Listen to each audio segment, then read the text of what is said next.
Hello, নমস্কার সবাইকে। আমি দেবশ্রুতি বসিরহাট থেকে একটি হোম বেকারি চালাই। আজ কিন্তু অনেকেরই প্রিয় রসমালাই কেকের একটা ডেকোরেশন শেয়ার করব।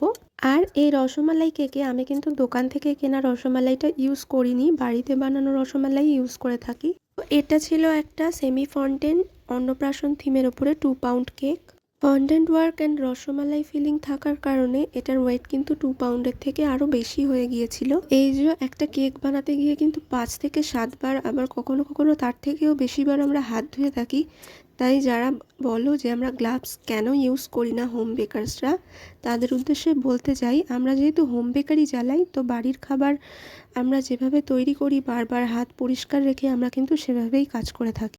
যাই হোক, কেকের স্পঞ্জগুলো এতটাই সফট হয়েছে, দেখতেই পাচ্ছ। বারবার কিন্তু স্পঞ্জগুলো ভেঙে যাচ্ছিল, আর এগুলোকেই আমি সুন্দর করে সেট করে নিচ্ছিলাম। যেহেতু এটা রসমালাই কেক ছিল, তাই এটা সুগার সিরাপের জায়গায় আমি এর মালাইটা ইউজ করে নিচ্ছিলাম। আর ওপরেই দিয়ে দিয়েছিলাম রসমালাই ক্রিম। পরে ফিলিং হিসেবে অনেকগুলো রসমালাই এভাবেই ভেঙে দিয়ে দিয়েছিলাম। দোকান থেকে কেনা রসমালাই থেকে বাড়িতে তৈরি রসমালাই দিয়ে কেকটা বানালে কিন্তু অনেক অনেক বেশি টেস্টি হয়। তো যাই হোক, এই দিন শরীরটা আমার বেশ খারাপ ছিল, আর কেকটার শেপ নিয়ে আমি একটু টেনশনে ছিলাম, কারণ নর্মাল রাউন্ড শেপের কেকগুলো শেপ দিতে অতটা অসুবিধা হয় না। এটা যেহেতু এরকম রাউন্ড শেপের কেক ছিল, যার মাঝখান থেকে দুটো আলাদা ডিভাইডেড পার্ট ছিল, যেটাকে আমি এভাবে কাট করে নিয়ে তার ভেতরের অংশটাকে আবারও আমাকে ক্রাম কোটিং করতে হয়েছিল।